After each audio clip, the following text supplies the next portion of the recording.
Do you even think that every runner needs a chiropractor?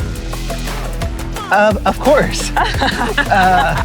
Dr. Jake Price is a chiropractor, a runner, and a Houston local. Jake is a part of the Movement Chiropractic team, where he helps people move better and live pain-free. With a background in exercise science and sports performance, post-grad studies in acupuncture and dry needling, Jake brings a full-circle approach to keeping runners and athletes at their best. A lot of what we see is repetitive stress. Something we talk about a lot in office is the terrible twos. So too much, too fast, too soon. Okay. Last year, I think our team saw close to 400 runners after the race. Is it misery likes company, I guess? Yeah. Good morning, runner viewers, and good morning, Jake. Good morning. Jake, us runners always seem to have some aches and pains. How do we know what's normal and what needs some attention? Yeah, I think that's a good question, because I think it's unrealistic to expect us to make it through any training block without any sort of pain or discomfort. So it's important for us to identify what is normal, what might be kind of that delayed soreness, and what could be kind of some alarms or some indications that something might be wrong. So I think it's important to think about timing, when people are experiencing the discomfort. Okay. You know, sometimes when there is some discomfort, maybe at the start of a run or at the beginning of a program that may subside, that might be something that we would consider normal. Okay. Or duration of how long that discomfort or pain persists. So, you know, throughout the extent of a run, if an area is speaking to you, that might be kind of a indication or cause for concern. Okay. Or even how long are you experiencing that discomfort after a run? Hours after a run, that sometimes subsides, may be a reason to consider it normal. But if you're really experiencing discomfort that is ongoing for days after a specific workout, and comes and goes for weeks, I think it's an indication to seek some attention. So no pain, no gain mindset. Is it outdated or? I mean, I think, like I said, I think we can expect pain, right? Because with any sort of activity, and when we're trying to improve our physical fitness, we are truly breaking down the body. That's true. And the body's response to that is to rebuild those tissues to allow us to elevate that level of fitness. So there's going to be a level of discomfort or pain associated with any activity. It's just, you know, what we consider normal or what potentially needs attention is where. Another thing that I would say is a good identifier is when you're experiencing pain that might be bilateral. So if we have tightness or soreness or discomfort in both hips, per se, that would be something that I would maybe consider to be a little bit more kind of that delayed onset muscle soreness. Whereas if someone was experiencing hip pain on one side consistently, run after run, I think that's one of the stronger indicators that something may be wrong. I see. That's a good tip. Thank you. I also hear a lot of people complaining about knees, that running ruins your knees. Myth or a fact? What's that? Myth or a fact? Myth or a fact, yeah. I think it's a myth. I think there's pretty strong evidence and literature to support that running in and of itself is not a strong predictor of, you know, damage to the knees or conditions like osteoarthritis. Okay. There was a really cool study that followed, I think, 50 individuals over a 20-year span. And the average age was, I think, 50. These individuals, half of them were what they would consider distance runners, half of them were sedentary individuals. And at the conclusion of that study, they took imaging, so MRIs or X-rays, at the beginning and at the end.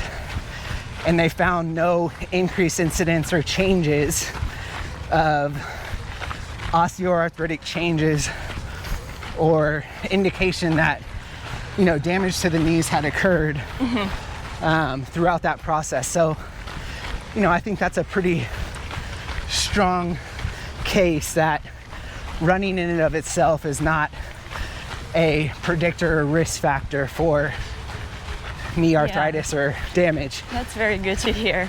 So as a runner and chiropractor, how do you take care of your body? I think, you know, probably a lot of people, and we have this conversation often in the office, and a lot of people are looking for us to give kind of the treatment answer.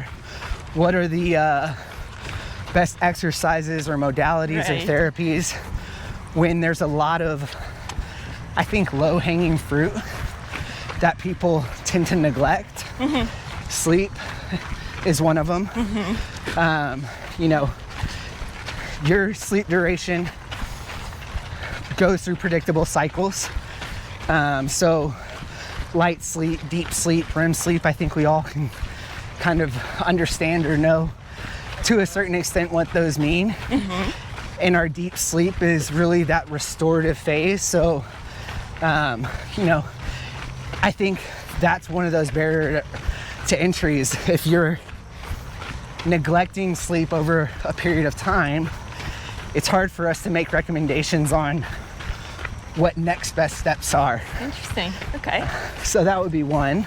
Okay. I think nutrition, you know, whether or not you're intaking enough from a calorie standpoint is important, and a diverse diet, right? So are you fueling enough to support the demands of your activity? Okay. Calories, intaking that amount, because we're burning calories as we're exercising or working out. And it goes back to that breakdown thought process. We need the fuel and the building blocks to support the recovery. And then one thing that I think is really neglected, especially kind of in the Western diet, is protein intake. Yeah. So protein is kind of the true building macro. It really is involved in every major function of the body and the structure of all of our tissues. And I think not enough of us are intaking the appropriate amount of protein on a daily basis. Agreed. So let's say the basics are covered, nutrition and sleep. Let's move to the actual chiropractor. Why do you even think that every runner needs a chiropractor? Of course. Why? I don't think I would have gone into the field if I didn't think that there was value in what we do. But so why? Well, I think what's more important is I consider us kind of a primary care doctor in the musculoskeletal realm. Okay. So, you know, there's a lot of different practitioners, whether it's chiropractors, physical therapists, even some manual therapists, massage therapists, that are really good at identifying normal tissue, normal function within the joints, normal range of motion. And I think it's important for anyone who has goals in their fitness or has a target, whether it's a race or a competition, that they have some sort of insulation around them that can help guide them from a physical standpoint and understand kind of what we were talking about in the beginning, what's normal and what's not normal. I see. Right? We can talk through, how did this workout go? How were you feeling throughout the length of it? How did you feel the hours after, the days after? And kind of really sift through some of the noise and understand, you know, is this cause for concern or not?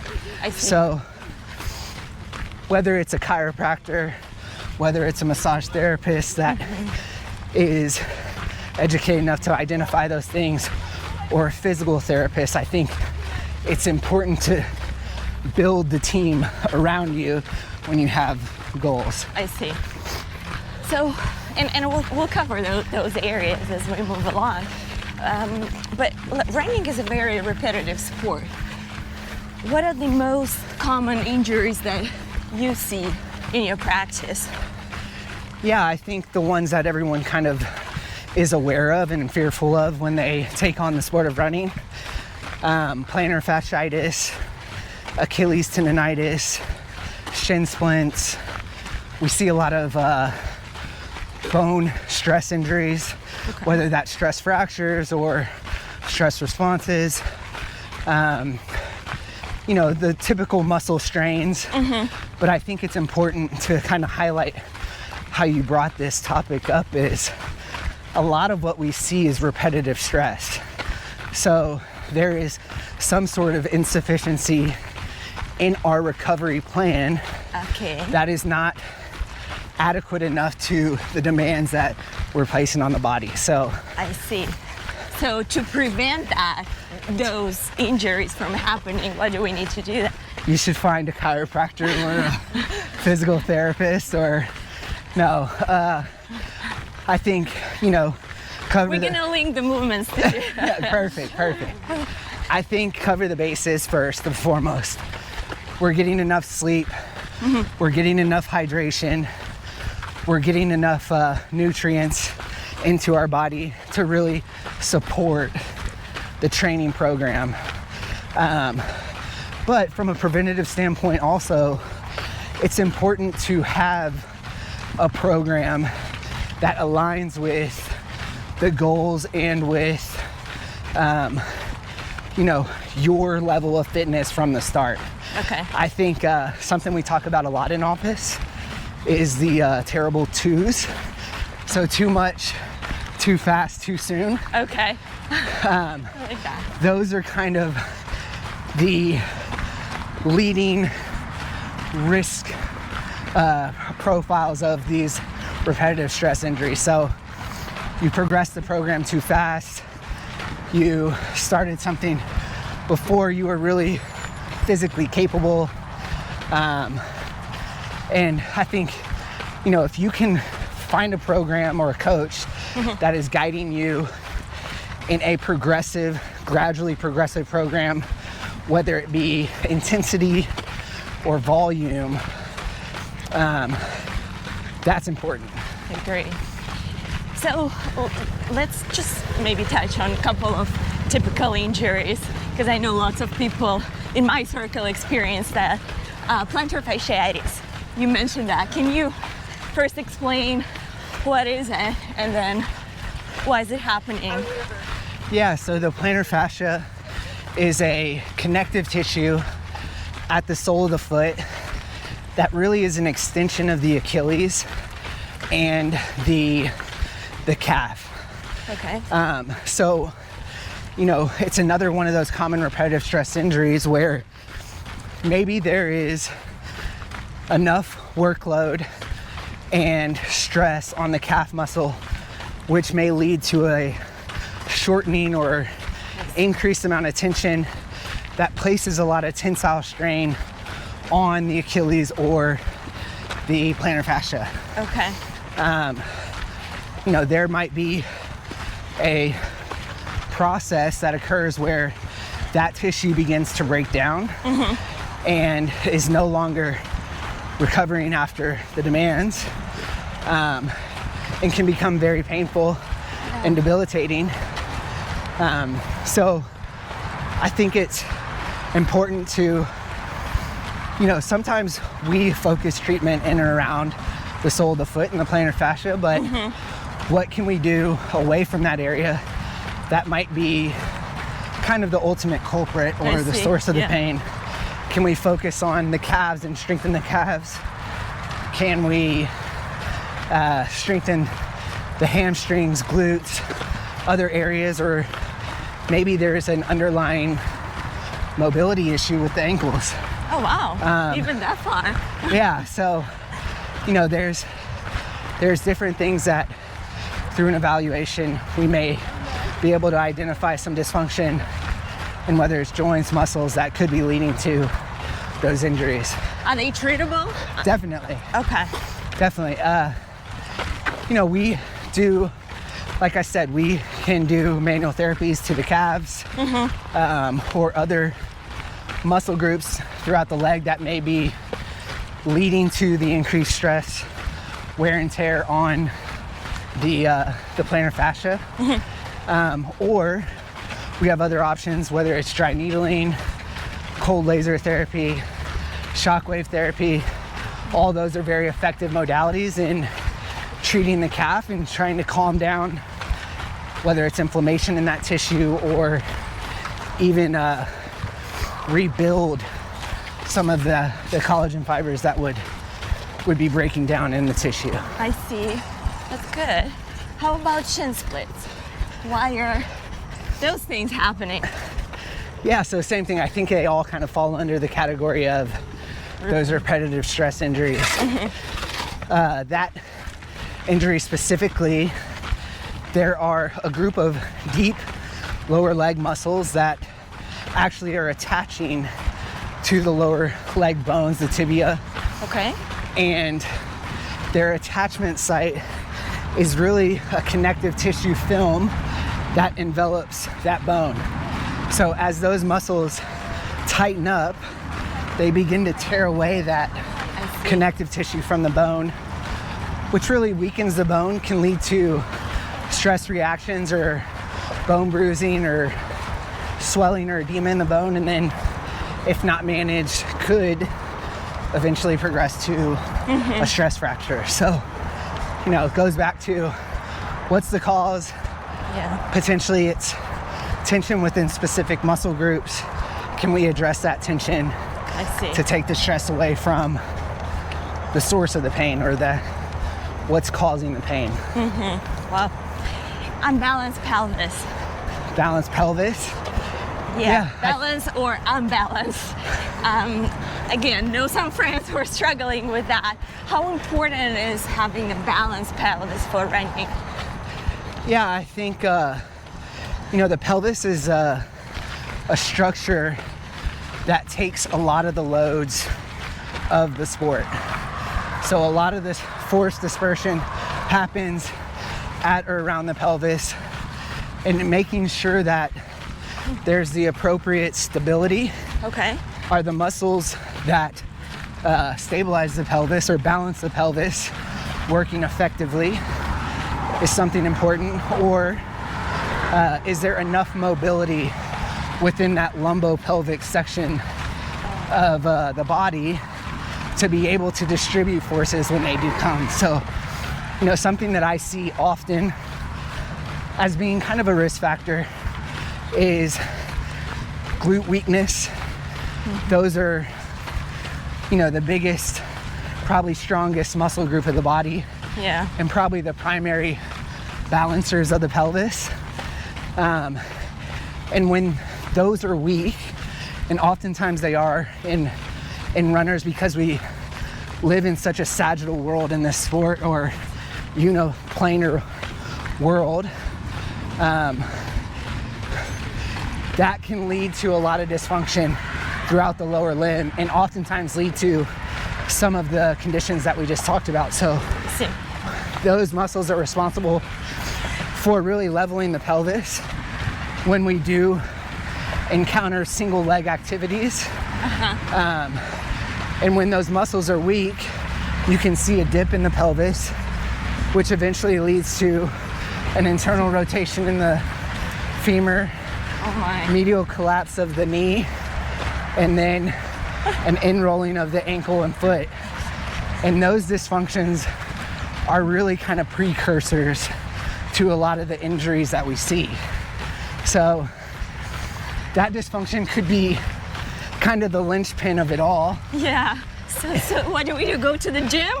I think Everybody straight from Memorial Park?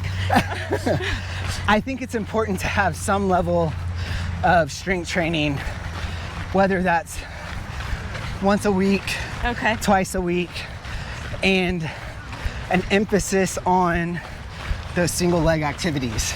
I see. Step ups, lunges, exercises that are going to put the pelvis or those muscles into a position to work Both sides. in a way, both sides, and in a way that they are going to experience stresses and loads from a repetitive standpoint, like running. I see. With Houston half approaching, right? What do you think that us runners need to do? Maybe add to our routine once a week, so we can be balanced and strong and finish the race strong. Well, if you're not strength training, I think you should. Okay. We're 2 weeks away, so it would be asking a lot of us to fix or correct anything that has developed at this point.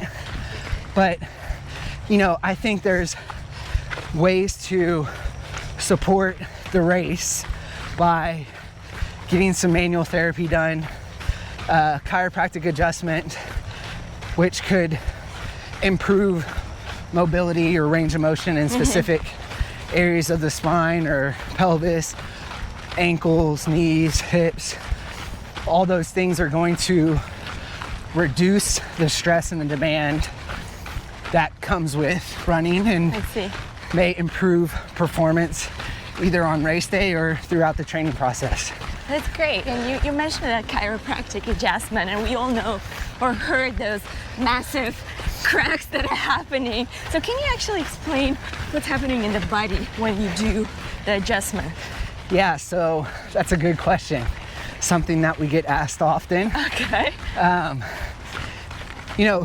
If we kind of dive deep into what we're trying to accomplish with an adjustment, when we look at the spine, we're looking at it in specific motion segments. So a motion segment may be 2 vertebrae and an intervertebral disc and 2 facet joints that basically connect and determine the motion and movement that happens at those vertebrae or spinal bones. With repetitive stress, trauma, we can get fixations within those facet joints and those motion segments to where they are not moving as well as they should. And really that's our job as chiropractors or anyone who's performing manipulative therapy, is identifying where those fixations are and restoring normal motion. Because if we can do that, then we can improve global function. So what happens with the pop is when we deliver a very specific force to those fixated joints, we are really gapping the joints. Okay. All of those joints are fluid filled. And when we gap those joints, there's a couple of different theories, but one of the prevailing ones is we are creating a cavity or a bubble in the transfer of gases within that joint that creates the cavitation or the pop. So similar to if you were to open a Coke can, you're changing the pressure or the dynamics of that fluid, creating bubbles and creating a noise. Okay, that's cool. So how is chiropractic care different from physical therapy? And do we need both? So I would say within each of their scopes, they're almost identical. Okay. their method of treatment may be different. Physical therapists' education is heavily weighted in exercise therapy. So when we think about physical therapy, we oftentimes think about exercises that are prescribed to support a condition or a diagnosis. Okay. And then conversely, chiropractic, the education is heavily weighted in manipulative therapy as well as modalities or hands-on techniques. So we often think about, chiropractors as providing those adjustments, the pops, the cracks, or hands-on techniques. However, I know a lot of chiropractors that focus heavily on exercise-based treatments. Yeah. And I know a lot of physical therapists that treat with modalities and even manipulation. So I think rather than considering, which is most appropriate, a lot of the literature would support a combination of two. When you're thinking about the management of musculoskeletal conditions and what is going to provide the best outcome for your recovery and allow you to get back to your hobby or activity soonest, the reality is a combination of exercise, manual therapies, and manipulation. It's overwhelming how much there is to support that model. So a lot of people think, who do I see in isolation, when you should think of it as a comprehensive approach. Agreed. And you also mentioned earlier dry needling and acupuncture. How do they fit in here? And again, when do we know what to try? Yeah, we do a lot of dry needling, and it's a tool underneath our manual therapy model. So, there's certain times where massage therapy or manual therapy may be more appropriate. And then there's other times where dry needling may be more appropriate. One example would be everyone's kind of felt knots in certain muscle groups or trigger points. Those are very isolated areas of muscle dysfunction that can be very effectively treated by placing a needle into that area, rather than spending a lot of time really kind of kneading that knot out or massaging that knot.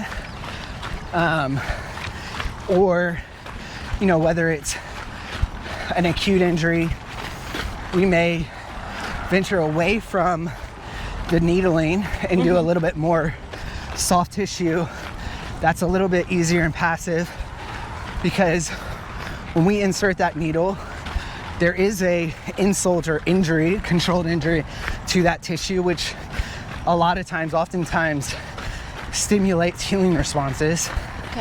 But in a situation where an acute injury has occurred, it might not be best to layer on that injury with another invasive technique. Makes sense. So you would choose when it's appropriate. Yeah. Okay, I see. Are self-adjustments okay? I mean, can I crack my own neck? I would say I would caution against it. Kind of like what I said is before, with us identifying specific motion segments that are restricted, a lot of our training is in motion palpation. So us understanding what movement in any specific joint is normal versus not normal, I wouldn't expect the general population to know that. So, sometimes we may have discomfort at the neck. That may be a result of a restriction or fixation in the mid-back or thoracic spine. Where that adjustment might really need to be applied. And, there's risk that could be associated with self-adjusting the neck at that point. And you really might not be, delivering the most effective treatment.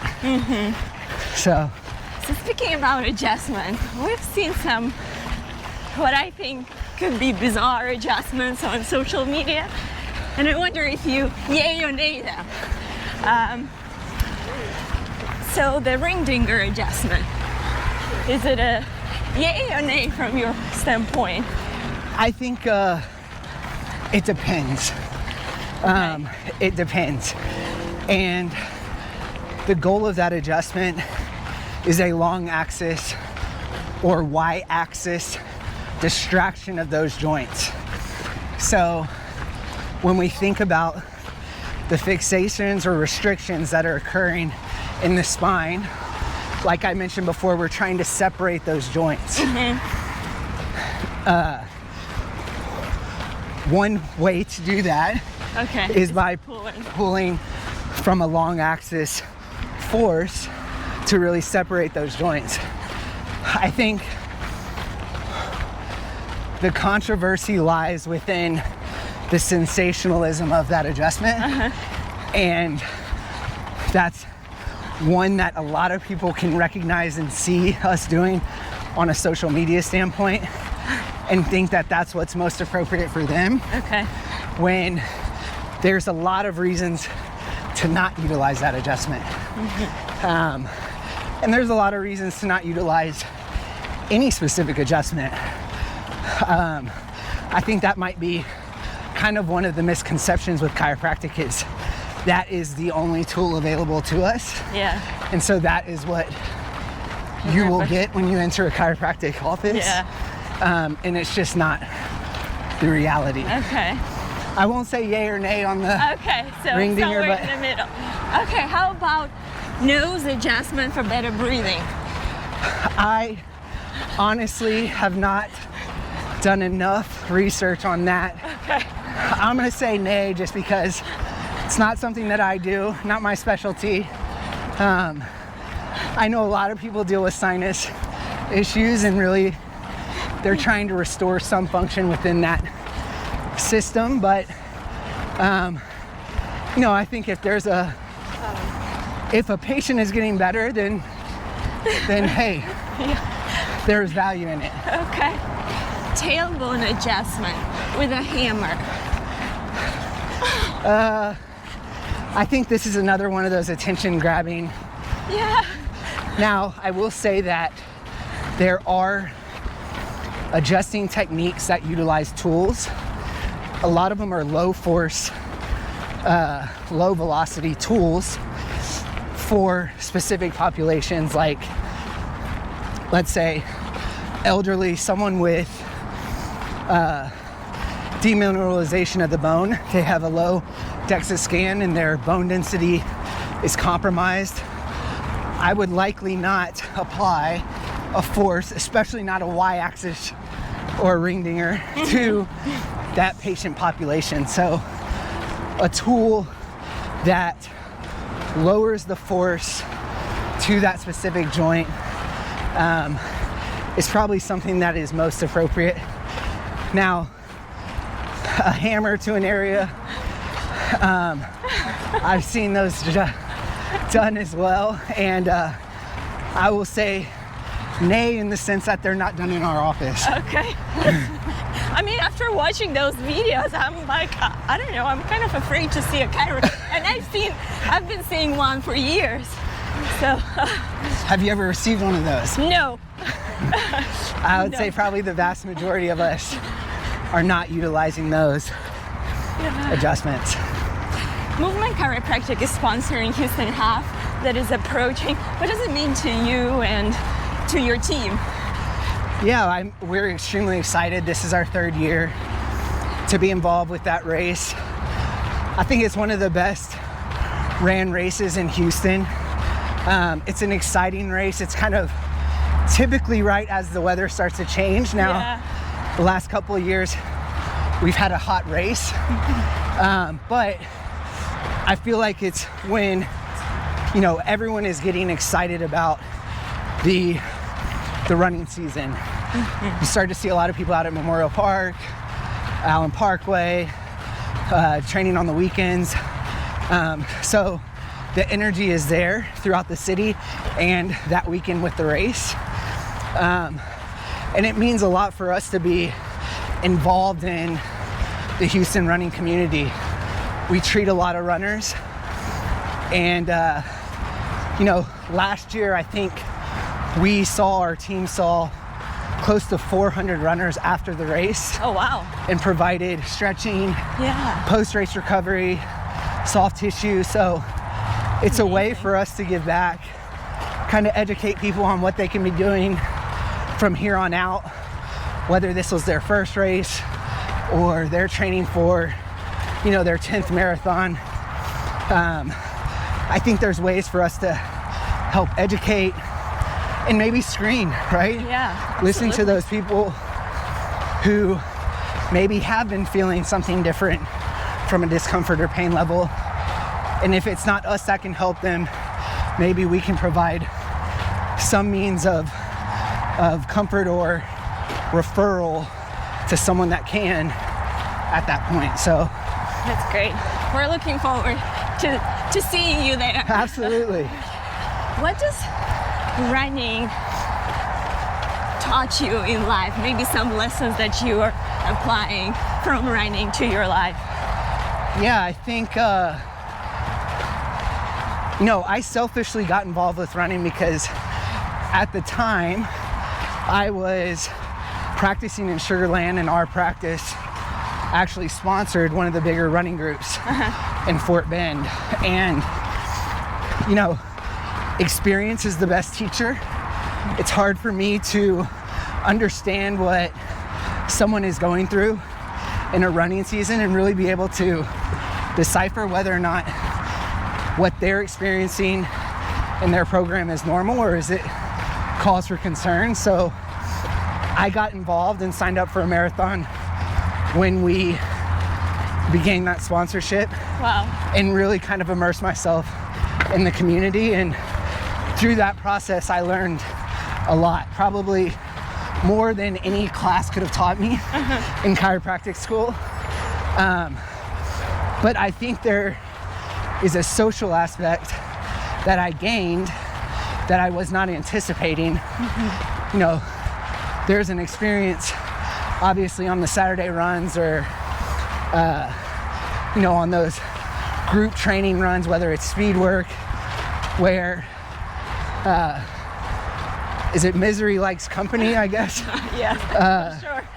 There's a common suffering that, from an individual standpoint, maybe you're not able to push yourself in a way that a community can kind of uplift you and push you. So I think that was one thing is, while a lot of things in life seem like individual experiences, supporting yourself or surrounding yourself with a community that can kind of go through those experiences is extremely valuable. That's awesome. I can relate. Jake, it's been a pleasure running with you. I learned a lot, and I'm sure our listeners would as well. If they want to connect with you on any chiropractic issues or just follow along your journey, where would they follow you? Yeah, we have 3 Instagram pages. We just opened our third office this year in the Heights off West 20th. We have our original office at in the River Oaks area, and then another one in Memorial Tanglewood. So we feel like we have quite a bit of availability to the Houston area. That's awesome. Our website, MVMTchiro.com. But I think a lot of the running community may recognize us, whether it's Party in the Park or the Houston Half. Yeah. We try to get out to as many of those events as possible. So if you see us, definitely come say hi. We like to be approachable in the sense that we're always willing to answer questions, whether it's training, injury concerns, or, we're extremely well connected throughout Houston with a medical team of referring physical therapists, orthopedists, spine and neuros. So if we can't help you, I'm confident that we can find someone that can maybe come up with a solution. So perfect. And we'll put those links in the episode so Awesome. people can connect. Thanks a lot. It's been a pleasure. Thanks, everyone. thank y'all.